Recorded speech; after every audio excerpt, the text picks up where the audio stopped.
Generally speaking, though, men are not the primary caregivers. It's usually a woman. But for me, I take it differently. I take it that my wife has Alzheimer's, and I take that this situation is simply an extension of our married life. My wife, she developed Alzheimer's medically in 2008. So I've been her primary caregiver for 11 years now. I started to miss things, like wedding pictures, my income tax papers. Oh, that was terrible. The other thing was keeping the checking account, which was, and a typical woman, she did the bookkeeping on the checks. And she used to write all the checks out every month and everything. And then financially, we started to go downhill. So that's another sign that I picked up rather quickly. And I took over the process of doing that. I told the geriatrics doctor that, she was I'm missing things. Financially, I'm missing pictures and all that. And he said, suddenly he asked her a question, a very simple question. She said, June, and that's my wife's name. She said, what day is today? Didn't know. What year is this? She didn't know. She couldn't remember. I said, what month is it, do you know? Didn't know. So that's when they decided that she was an Alzheimer's patient. The other thing is that about Alzheimer's or dementia is that especially in the Asian men, it's difficult for them to accept that a member of their family has dementia. As they would call it in Hawaii, bakatare, dumb. If you have, for example, one of my friends had autism at a young age, never went to school because the family keeps them under wrap and will not expose them to the public. It's a shame to have, that kind of a disease, dementia or stupid bakatare or pupule, as they call it in Hawaii, in the family.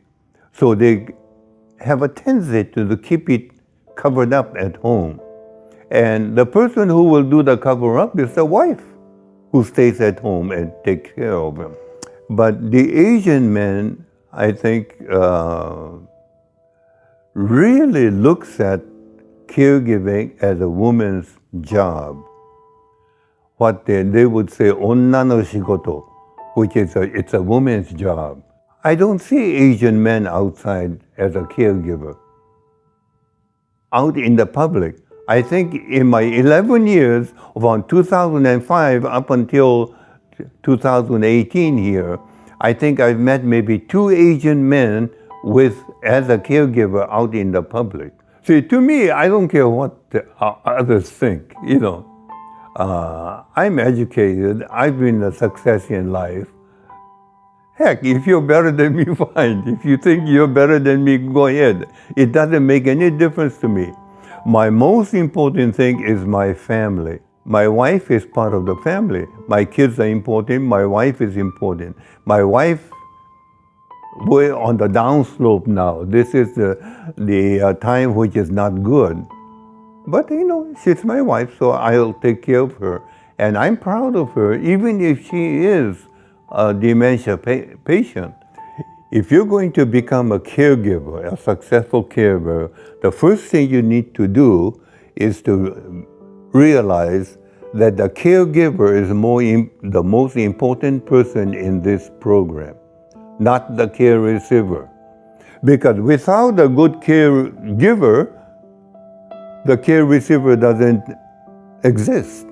Because if I'm healthy, then I can be of good help to my wife. The second thing is that you have to have a good sense of humor. It's very, very important. That's how I think I have been able to maintain my relationship with my wife with all the 11 years through Alzheimer's. And the third thing is that what I've been talking all the time, that caregiving for your mate is an extension of your married life.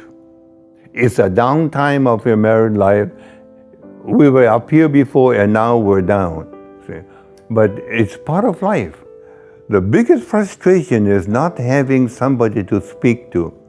And that's why I try to make myself available as much as possible from my viewpoint. At least if somebody hears my viewpoint, they may find one thing in what I'm saying helpful. And that would be at least one thing to help them. But I think that's very important. And Alzheimer's of Greater LA and Little Tokyo Service Center does have some gripe sessions where the caregivers can come together and vent out their feelings, frustrations. Every night, I tuck her into bed and then I kiss her on the top of the head, and she loves that. And I think that's very, very important for the end of the day. It brings a closure to the day, and then we go to sleep. We turn the light off when we go to sleep. I know I sound like a movie producer, but this is the way I conduct my life,